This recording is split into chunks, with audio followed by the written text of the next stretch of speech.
क्या कभी आपने सोचा है कि अगर भगवान शिव गुस्से में आ जाए तो क्या होता है? मैंने देखा है।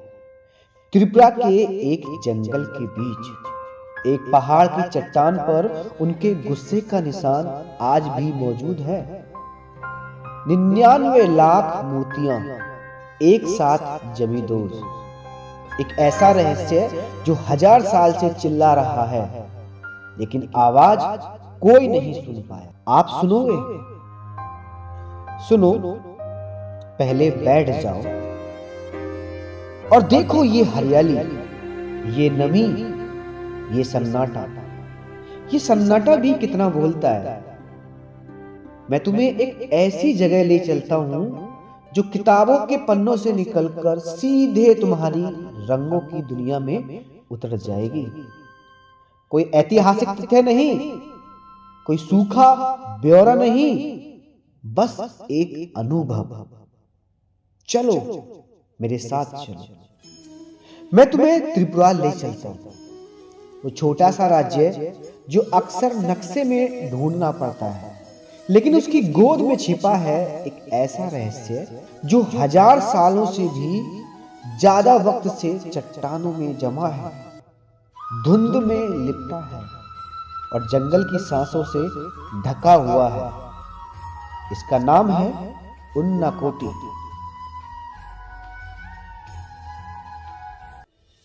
उन्नाकोटी, जी हां, ये सिर्फ एक नाम नहीं, ये गूंज है 1 करोड़ से एक कम, 99,99,999।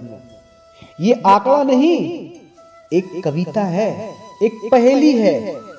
लेकिन असल में तुम वहां खड़े होते हो तो लगता है ये संख्या भी कम पड़ जाती है। मैंने जब पहली बार उन रास्तों पर कदम रखा, वो रास्ते जो घने सघन जंगल से गुजरते हैं, हवा में नमी का एक भारीपन था। पत्तों की सरसराहट में पुराने जमाने के फुसफुसाते स्वर लगते थे। और फिर अचानक सामने वो विशाल चट्टान दीवार, उस पर उकेरी हुई वो आकृतियां। समय ने उन्हें हरा काला रंग दे दिया है, काई जम गई है, लेकिन उनकी भव्यता, उनका डरावना मगर दिव्य आतंक, वो अभी भी जिंदा है। ये कोई मंदिर नहीं है जैसा हम जानते हैं, ना गुंबद है ना शिखर। ये तो एक पहाड़ का चेहरा है जिस पर किसी ने सपने गढ़ दिए। कल्पना करो, 7वीं 8वीं शताब्दी। यहां कोई बिजली नहीं, कोई मशीन नहीं, सिर्फ लोहे के हथौड़े, छेनी और एक ऐसा विश्वास जो पहाड़ों को काट सकता है। कलाकार या कहो कोई साधक उस चट्टान के सामने खड़ा रहा होगा।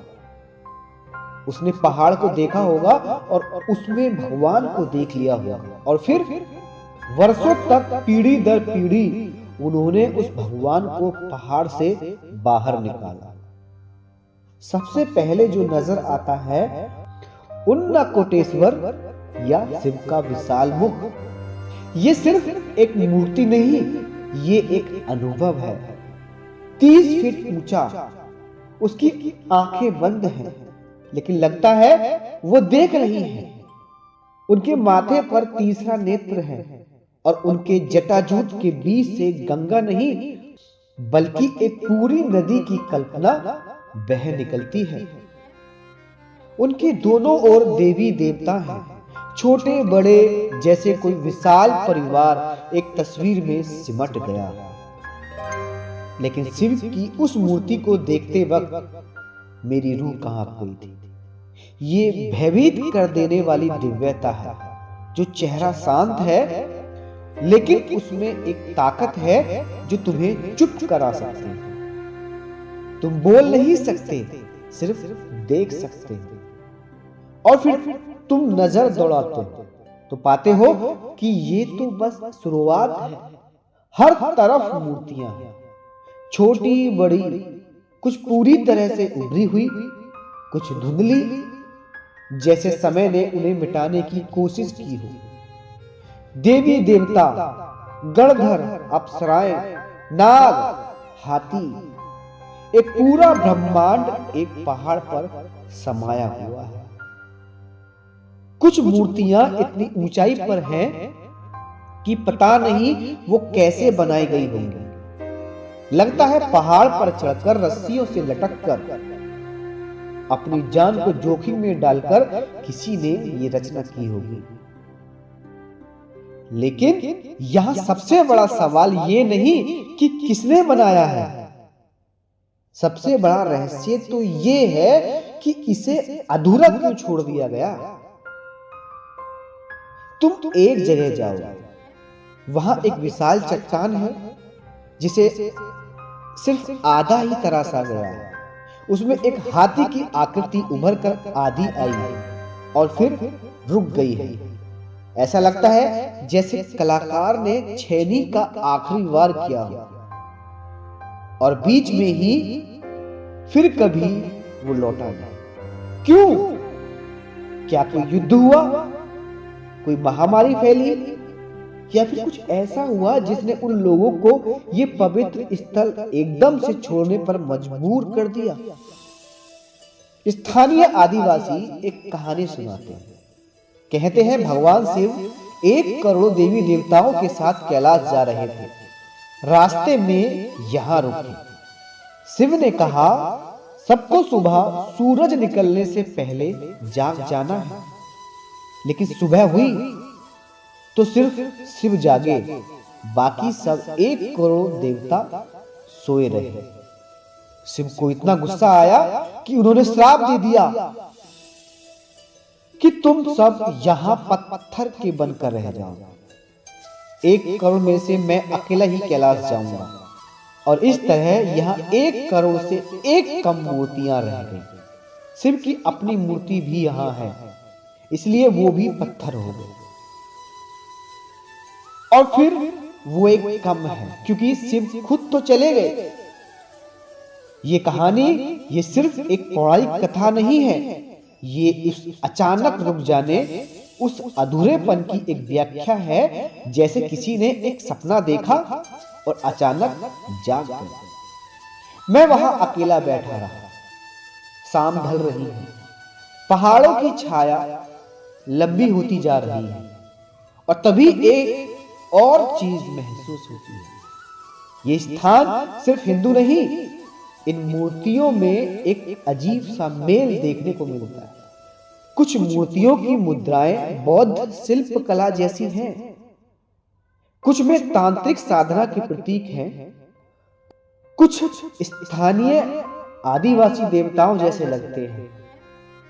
क्या ये जगह कभी एक सांस्कृतिक संगम थी जहां शिव, बौद्ध, तांत्रिक और आदिवासी परंपराएं एक दूसरे में घुल मिल गई थी?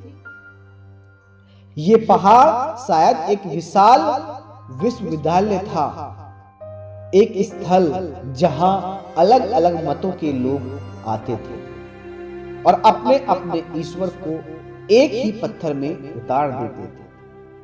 और फिर वो दृश्य जब सुबह का पहला सूरज की किरण सीधे सिर के तीसरे नेत्र पर पड़ती है, मैंने देखा है वो दृश्य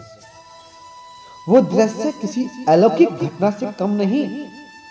पूरा चेहरा सुनहरा हो जाता है, लगता है जैसे वो नेत्र खुलने वाला है। उस वक्त पूरा उन्नाकोटी जीवित हो उठता है।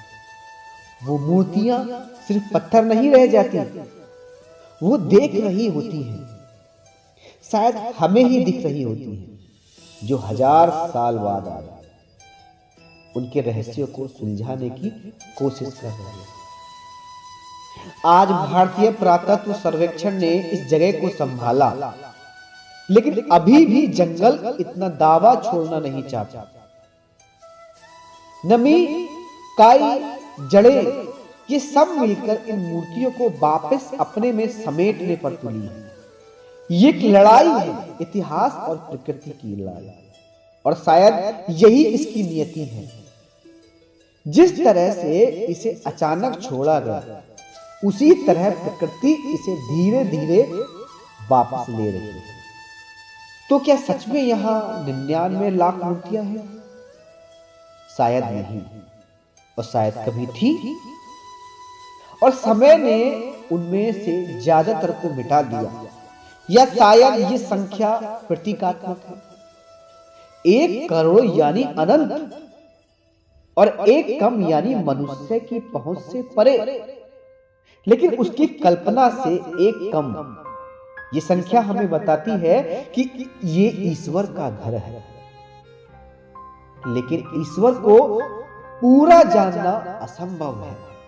हम सिर्फ उनकी एक अंश ही समझ सकते हैं, बस 1 कम।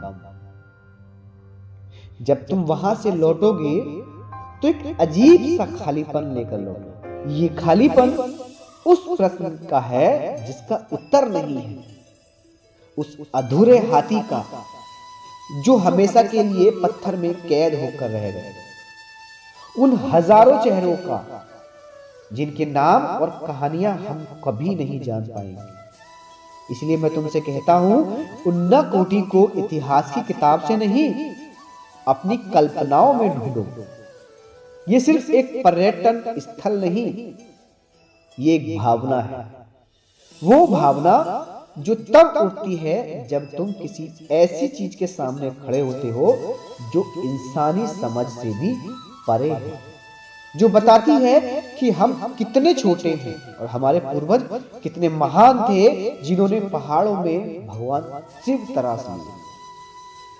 तो अगली बार जब तुम किसी पहाड़ को देखो, सिर्फ पत्थर मत समझो। हो सकता है उसके भीतर भी कोई उन्नाकोटी सो रही हो, कोई करोड़ों मूर्तियों का सपना जो अभी तक पत्थर से बाहर नहीं आया, बस एक कलाकार का इंतजार कर रहा है। तो रहस्य वही है, अधूरापन वही है, और सच शायद उन्हीं पत्थरों की चुप्पी में दफन है। तुम सिर्फ सुनने की कोशिश करो।